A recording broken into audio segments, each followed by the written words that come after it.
حدیث کے الفاظ سنیے، رسول اللہ صلی اللہ علیہ وآلہ وسلم کا فرمان ہے، صحیح ترغیب کی روایت ہے 3026، قیامت کا دن ہوگا،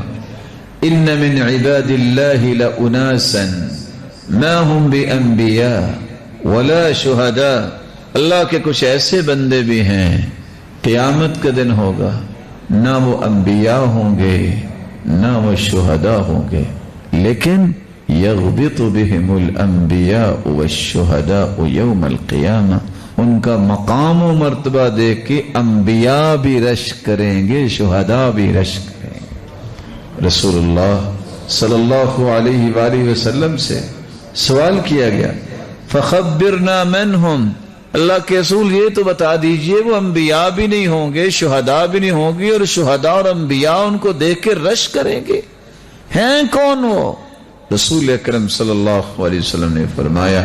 قوم تحابوا بروح اللہ علی غیر ارحام بینہم ولا اموال یتعاطونہا، وہ ایسے لوگ ہیں نہ ان کا کوئی خونی رشتہ ہے نہ کوئی کاروباری تعلق ہے، لیکن وہ محبت کرتے ہیں نیک لوگوں سے تو صرف اس لیے کہ اللہ راضی ہو جائے، رب کی رضا کے لیے محبت کرتے ہیں، ایک ہی نظریہ ہے اللہ کو راضی کرنا۔ پھر نتیجہ کیا نکلتا ہے؟ ان وجوہہم لنور، قیامت کو جب یہ آئیں گے تو ان کے چہرے نور کے ہوں گے، وانہم لعلی نور، اور یہ بٹھائے بھی جائیں گے تو نور کے ممبروں پہ بٹھائے جائیں گے، ولا یخافون اذا خاف الناس، جب لوگ خوف محسوس کر رہے ہوں گے تو ان کے اوپر کوئی خوف نہیں ہوگا، ولا يحزنون اذا حزن الناس، جب لوگ غمگین ہوں گے تو ان پہ کوئی غم نہیں آئے گا۔ پھر اللہ ذوالجلال نے اپنے پیغمبر کو توفیق دی، اللہ کے رسول نے یہ بات کہنے کے بعد یہ آیت پڑھی، الا ان اولیاء اللہ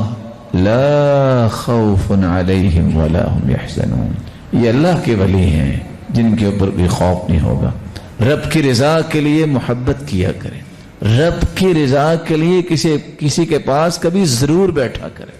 رب کی رضا کے لیے کبھی ملنے جایا کریں، رب کی رضا کے لیے نصیحت کیا کریں، رب کی رضا کے لیے خرچ کیا کریں۔ قیامت کا دن ہوگا، اللہ کی طرف سے ایک اعلان ہوگا، وجبت محبتی، آج میری محبت واجب ہے، للمتحابین فیہا، جو میری وجہ سے کسی سے محبت کرتا تھا، والمتجالسین فیہا، جو میری رضا کے لیے کسی کے ساتھ بیٹھتا تھا، والمتزاورین فیہا، جو صرف میری رضا کے لیے کسی کی زیارت کرنے جاتا تھا، والمتناصحین فیہا، جو میری رضا کے لیے ایک دوسرے کو نصیحت کیا کرتے، والمتبازلین فیہا، جو میری رضا کے لیے ایک دوسرے پہ خرچ کیا کرتے۔ اللہ ذوالجلال یہ صلاحیت ہم سب کو نصیب فرمائے۔